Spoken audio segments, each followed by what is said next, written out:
भारतीय विदेश मंत्री एस जयशंकर 2 दिन के दौरे के लिए सऊदी अरब पहुंचे, जहां वे गल्फ कॉपरेशन काउंसिल की मीटिंग में शामिल होंगे। दोस्तों फर्स्ट टाइम एक इंडिया जीसीसी मिनिस्टर्स मीटिंग हो रही है।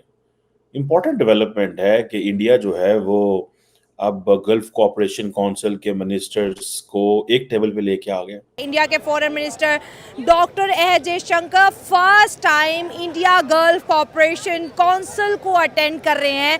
और बात की जाए तो इसमें 6 पावरफुल इस्लामिक कंट्रीज आती हैं। इसमें सबसे अहम ये है कि जीसीसी के सदस्य देश भारत के कुल क्रूड ऑयल का 34% हिस्सा सप्लाई करते हैं। जीसीसी में जिसमें सऊदी अरब है, यूएई है, कुवैत है, कतर है, बहरीन है, ओमान है, और इनके फॉरेन मिनिस्टर्स को डॉक्टर एस जयशंकर ने एक टेबल पर लाकर इकट्ठा कर दिया। बहुत बड़ी जीत है। आप इमेजिन कर सकते हैं कि इंडिया की ताकत का अंदाजा ये लगा लें कि 6 अरब ममालिक के फॉरेन मिनिस्टर्स को एक टेबल पे बिठा लिया। G20 का बहुत बड़ा नाम था और पाकिस्तान का तो नाम ही नहीं था उसमें। हम क्यों नहीं थे भाई वहाँ पे? G20 समिट में पाकिस्तान क्यों नहीं था? यार अगर बेगर्स 20 होता तो उसमें हमारा नाम होता मेरे ख्याल से। ऐसा नहीं मगर मैं बताऊं ये बिल्कुल सच्ची बात है, क्योंकि ये तकलीफ सबसे ज्यादा तकलीफ आई एम पाकिस्तानी, मुझे तकलीफ से बात हो रही है। और ये वही जीत है जिसकी हम पिछले 1 साल से बात कर रहे हैं कि इंडिया जो है इस्लामिक कंट्रीज की तरफ बहुत ज्यादा अपनी अटेंशन पे कर रहा है। जीसीसी भारत के लिए एक प्रमुख व्यापारिक साझेदार देश के रूप में उभरा है। भारत के जीसीसी के साथ राजनीतिक, व्यापारिक, ऊर्जा सहयोग जैसे क्षेत्रों में जीसीसी देशों के अच्छे रिश्ते हैं। India is so powerful and this is how the Arabs view it कि 6 मुल्कों ने ये महसूस किया और 6 मुल्कों ने ये समझा कि अब हमें मिलके इससे बात करनी चाहिए।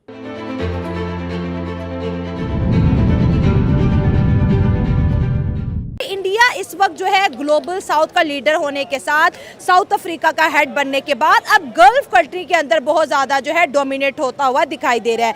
अगर हम बात करें इस मीटिंग के एजेंडे की बात करें तो बायलैटरल टॉक के ऊपर, इन्वेस्टमेंट के ऊपर बहुत ज़्यादा जोर दिया जा रहा है। अगर हम बात करें डॉक्टर एस जयशंकर की तो उन्होंने ओपनली बोला है कि हमारे जो है कम से कम 8.9 मिलियन के करीब जो इंडियंस हैं इन गल्फ कंट्रीज़ में आपको जी सर्व कर रहे हैं, आपके पार्टनर्स हैं। इस एतबार से जो है इंडिया की इंपॉर्टेंस गल्फ कंट्रीज में बहुत ज़्यादा बढ़ी है। अगर पाकिस्तान की बात करें, पाकिस्तान ने बनाई थी ओआईसी एक बहुत बड़ी पावर थी जो पाकिस्तान के पास थी, जिसके ऊपर सबसे ज़्यादा मेहनत की जा रही थी कि ये कश्मीर की रिहाई के लिए काम करेगा।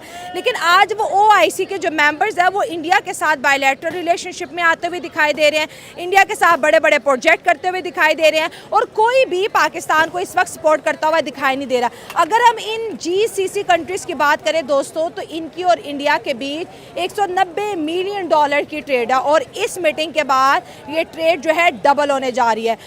ये ऐसे ही इंडिया जीसीसी मीटिंग है जैसे इंडिया अफ्रीका मीटिंग है, यानी कि आपने तमाम अफ्रीकन्स को सामने बैठा लिया और कहा कि देखो when India talks about global south, तो आप देखिए मैं आपको मिसाल देता हूँ।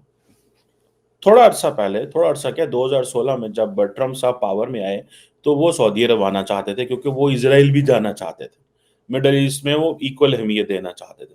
तो जब वो सऊदी अरब आए तो सऊदी अरब ने क्या किया कि तमाम आलमे इस्लाम को बुला लिया और कहा हमारे पीछे खड़े हो जाओ, और हम हमारे अमेरिका से ताल्लुकात अच्छे हैं और तुम भी हमारे पीछे खड़े हो जाओ। पाकिस्तान भी खड़ा हो गया, सारे खड़े हो गए, ठीक है। सो उन्होंने एज ए ग्रुप उसको जो है वो अपनी आइडेंटिटी कराई। अभी भी आप देखें तो Saudi Arab and all others जो हैं वो एज ए ग्रुप आइडेंटिटी करा रहे हैं। सो जैसे ट्रम्प इतना ताकतवर था कि सारी मुसलमान दुनिया को पीछे खड़ा होना पड़ा, India is projecting itself in a way कि सारी जीसीसी को उनके सामने आकर बैठना पड़ा।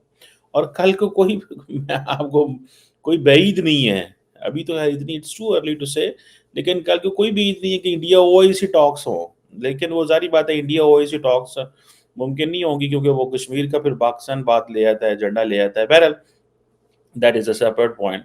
लेकिन इंडिया कहता है कि जी हमारा तो जो है वो करोड़ों लोग बैठे हुए हैं जीसीसी के अंदर, और उसकी वजह से हमारा ताल्लुकात आपके साथ बड़े ही अहम हैं।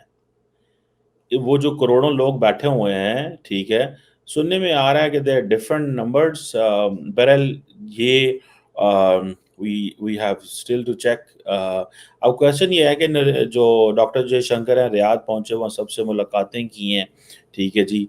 अब ये कोई आसान काम तो थोड़ा ही है भैया, ठीक है, रियाद पहुंचना, इन सबको मिलाना।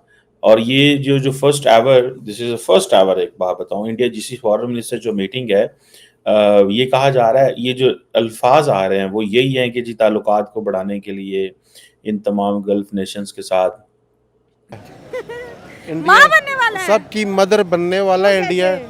देखिए, हाँ। माँ जो होती है प्यार से समझाती है, हाँ। और इंडियन जो है वो प्यारे लोग हैं और प्यार से बात करते हैं।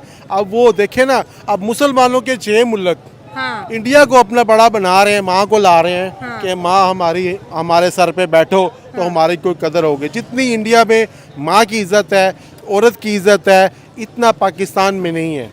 इसीलिए हम पीछे हैं। हालांकि हमारा इस्लाम कहता है, हमारा दीन कहता है कि आप औरतों की इज्जत करें, मगर जितने हिंदू लोग औरतों की इज्जत करते हैं पाकिस्तानी नहीं करते हैं, इसीलिए हम लोग पीछे आप हैं। क्या समझ रहे हैं कि गल्फ कंट्रीज इंडिया के साथ बैठ रही हैं और कितनी बड़ी पावर है जी? इंडिया उनके साथ ट्रेड कर रहा है, इंडिया उनके साथ बातचीत कर रहा है। इंडिया जो है, पहले अगर बात करें तो पहले भी गल्फ कंट्रीज के साथ इंडिया का ताल्लुक बहुत अच्छा था, इस मीटिंग के बाद तो और भी स्ट्रांग होने वाला है। बिल्कुल, उनकी ट्रेड डबल होने वाली है, ठीक है। अब हमारे अगर पाकिस्तान के लोग किसी मुल्क में होंगे तो हम उससे अगर ताल्लुकात ख़राब करते हैं तो सारा हमारे पाकिस्तानियों पे असर पड़ेगा ना।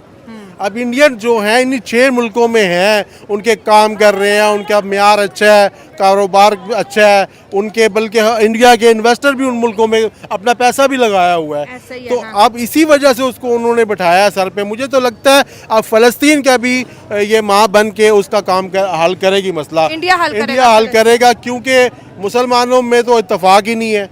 मुसलमान तो बैठते नहीं है, 2 मुल्क बैठते हैं, 4 निकल जाते हैं, ठीक है। अगर मुसलमानों में इत्तेफाक होता तो आज ये मसले होते ही ना। आज ये इंडिया उनकी माँ ना बनता, पाकिस्तान उनकी माँ बनता। पाकिस्तान क्योंकि सुपर पावर है, पाकिस्तान के पास एटम बम है, इसलिए सारे मुस्लिम कंट्री पाकिस्तान की इज्जत करते हैं। लेकिन अब तो लग नहीं रहा, अब तो हमें कोई पूछ ही नहीं रहा, सब इंडिया की। अब देखें, अबू धाबी के जो है प्रिंस वो भी आए हुए हैं इंडिया, और इधर से डॉक्टर एस जयशंकर जो है इस्लामिक कंट्रीज में मौजूद है। दोनों की आपस में बड़ी दोस्ती हो गई है सर। तो इसीलिए पाकिस्तानियों का पता चल गया दुनिया को कि इनके पास एटम बम शायद अब नहीं है। जो अभी हालात बन गए, जिस तरह ये मांग रहे हैं, इन्होंने एटम बम भी उनको दे दिया है, इनके पास कुछ नहीं है। अच्छा। ये सिर्फ बस खाली खोल लेके बैठे हुए हैं। हाँ। इनके पास एटम बम वगैरह कुछ भी नहीं एटम है। बम तो है, ये तो सारे 25 करोड़ पाकिस्तानियों को पता है। होता तो ये एक दिखाते, किसी पे चलाते, किसी को धमकाते, हाँ। ये तो हर किसी से डरते हैं। अच्छा। चलो, इतने अगर एटम बम हमारे पास है तो थोड़े से उसमें से बेच के कर्जा उतार दो, या उनको बिल्कुल ख़त्म कर दो, उनको किसी को दे दो। भाई एटम बम को हमने चाटना है, जब हम वैसे ही मर रहे हैं, वबाओं से मर रहे हैं, बीमारियों से मर रहे हैं, भूख से मर रहे हैं, हमने अब एटम बम का क्या करना है? जिस दिन का हमने एटम बम भी के धमाके किए हैं, उस दिन से पाकिस्तान पीछे होता रहा है। हालांकि एटम बम हमारे पास आज का नहीं है, सन 85 का बना हुआ है।